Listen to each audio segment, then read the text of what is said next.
The Declaration of Independence was used to separate the colonists from England on July 4th of 1776.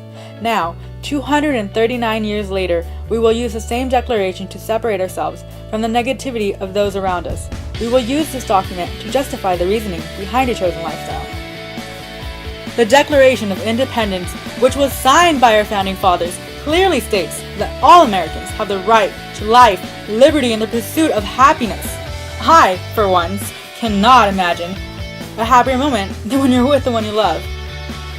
People of this social group have been persecuted and harassed countless of times because of their chosen lifestyle. Those that see this as something harmful to society are only thinking of themselves and how that makes them feel. They don't even consider the other person's point of view.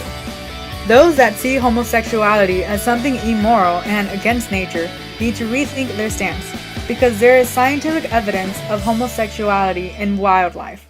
For example, homosexual behavior has been documented in over 450 different animal species worldwide, as referenced by the Yale Scientific Group.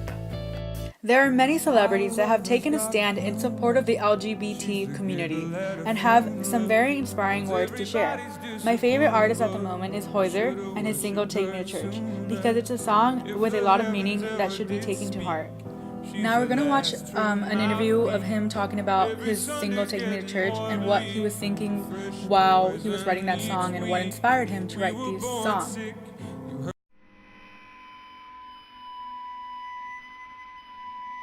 It kind of, the song was, I suppose, a long time coming, and I think I was writing the lyrics to that song for a long period of time. So I kind of would wait. It takes me a while. If I don't think a song is worth writing, I'll wait until it is, until all the ideas are there. So it took a while, but I have strong opinions about stuff. It's not. I wouldn't like to think of it as an indictment against religion or an indictment against institutions. So I would perhaps be an indictment against institutions that would, specifically for taking the church, institutions that undermine some of the more natural parts of being a person, undermine humanity in some way, shape or form. And I would have strong opinions about that.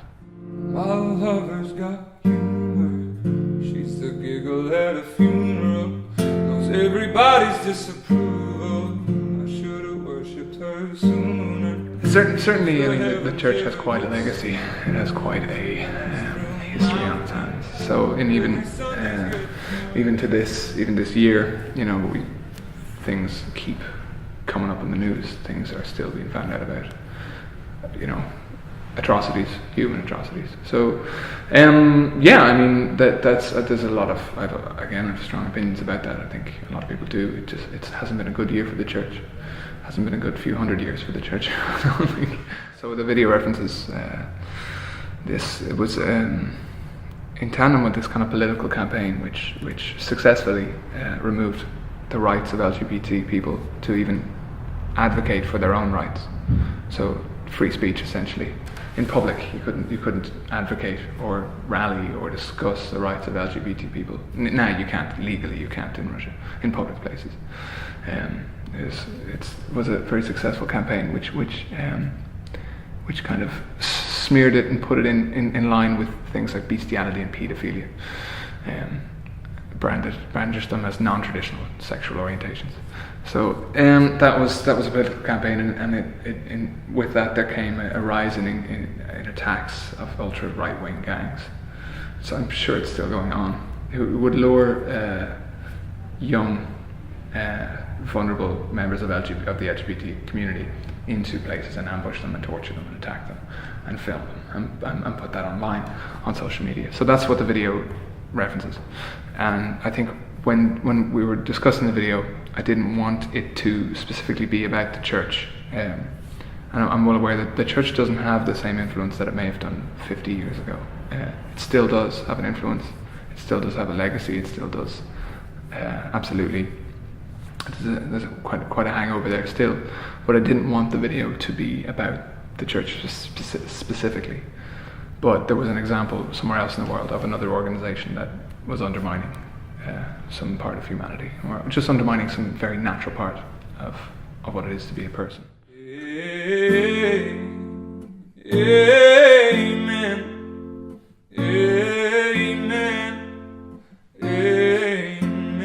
first, I mean, the YouTube kind of reaction was great, but as it gained popularity, obviously, I mean, a YouTube comment section, I don't count that as controversy. I don't count that as I don't count that. It's like a toilet wall, it's like the wall of a public toilet. So don't really, and to be honest, when you weigh them up, like there's a lot more reasonable people out there. Not every song is as politically driven or it makes a political statement or deals with stuff that is as heavy as Take Me to Church, and as such, not every video will be will make such a statement. So I mean, I write a lot of fun songs, I write a lot of just happy songs too, so I hope people can forgive me for that when the album comes out.